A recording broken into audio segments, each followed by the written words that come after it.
Alright guys, thank you guys for coming to tonight. Welcome to the Local Business Internet Marketing Meetup group.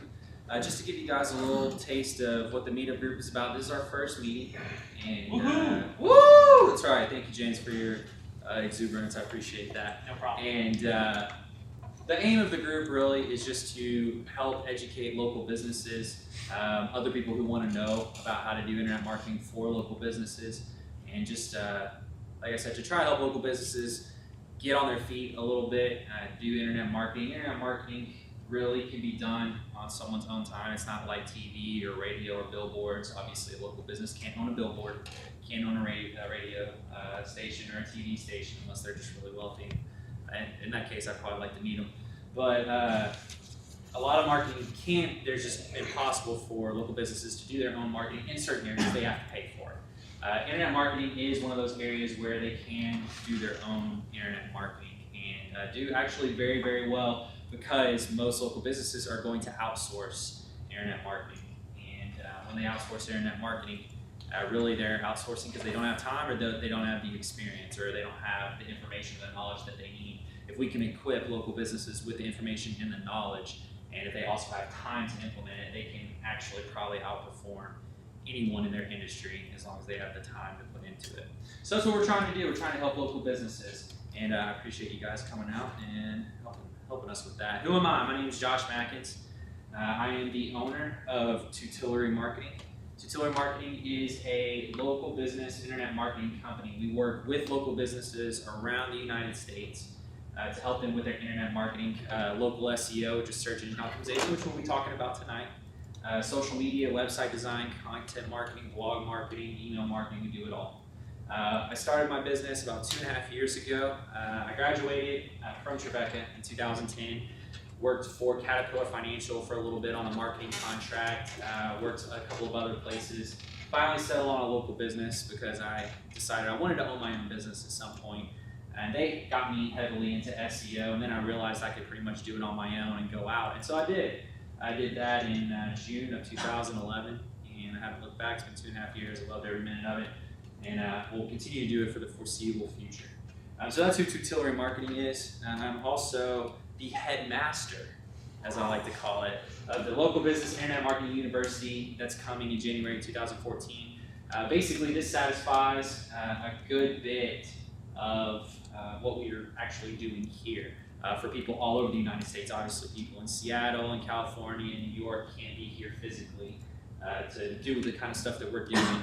But local businesses we'll be able to go to the Local Business Internet Marketing University, watch how-to videos, how to do all their own internet marketing, from build their own website with no coding experience absolutely needed, no web experience needed at all, and also be able to do their own local SEO, social media, content marketing, blog marketing, email marketing, all that. We're really excited about that. We already got a bunch of videos dedicated to that, and we should be launching, like I said, in January 2014. So that is who we'll see. All right, so what is SEO? We're just going to start out with a general definition of SEO. Okay, search engine optimization is the process of optimizing your web properties, which can be anything from your website to citations, which we'll talk about more in a little bit, online reviews, etc., so that you show up higher on search results for people looking for your goods and services. I mean, does that pretty much clarify it for everyone? If it doesn't, we'll get a little bit more into it. But you may have heard the term SEO and local SEO. Search engine optimization actually is much different when it comes down to local search terms. So for us, we're not trying to necessarily rank for national terms like car insurance online and all those types of things. We want stuff local, like car insurance Nashville, or roofing company Nashville, or even in Brentwood or Franklin. So that's the major difference between SEO and local SEO. Is just scope. You guys may be able to help people in other states, but most of us aren't. Mike owns a fence and deck company. He can't build a fence and deck unless I'm unaware of it in California, right? Unless they paid you a lot of money, right?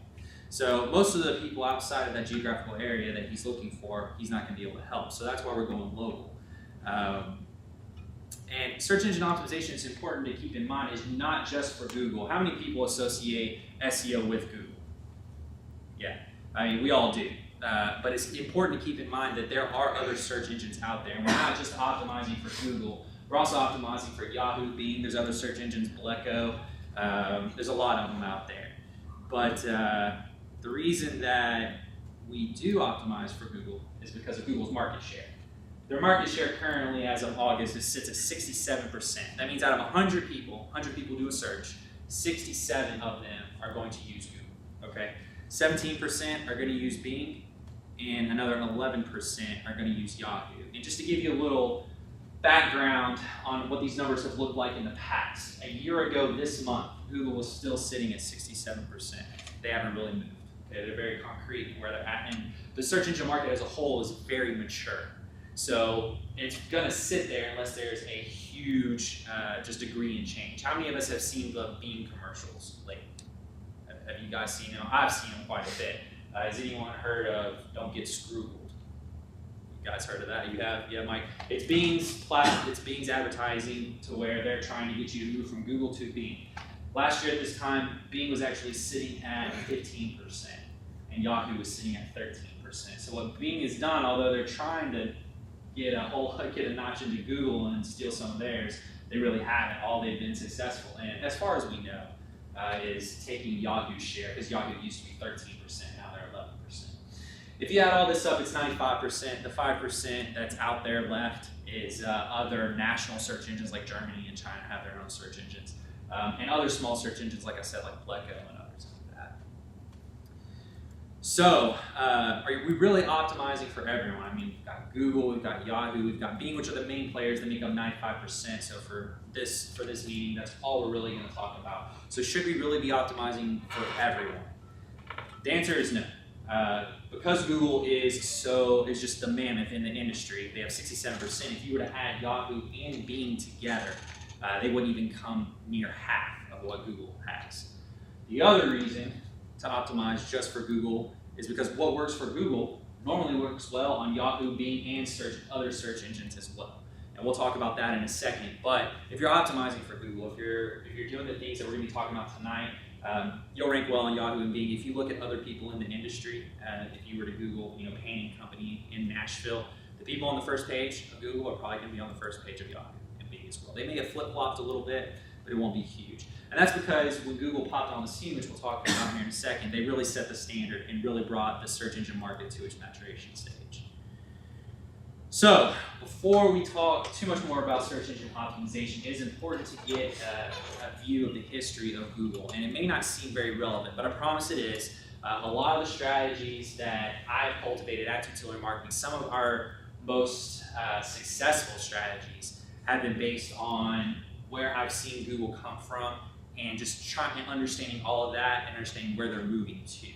A lot of times I've been at the forefront of the changes, not because I'm some super genius or anything, but just because I knew where they were coming from and I knew where they were going. So I was able to anticipate it and take advantage of that.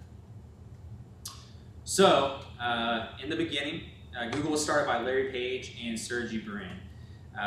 It was really created in a time where search engines weren't very sophisticated. I use this example quite a bit. Let's say Jim and I both sold baseball cards online, okay? And we needed search engine traffic. Well, this is a very rough example, very rough and crude example, but let's just say Jim had the term, or what we call keywords.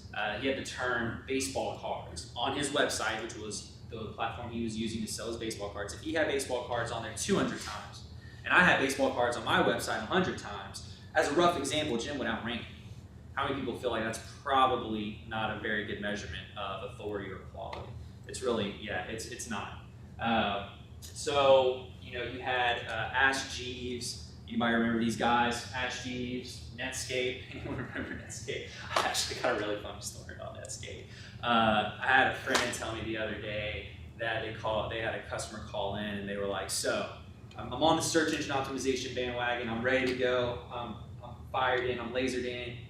Tell me about Netscape. How do I rank on Netscape?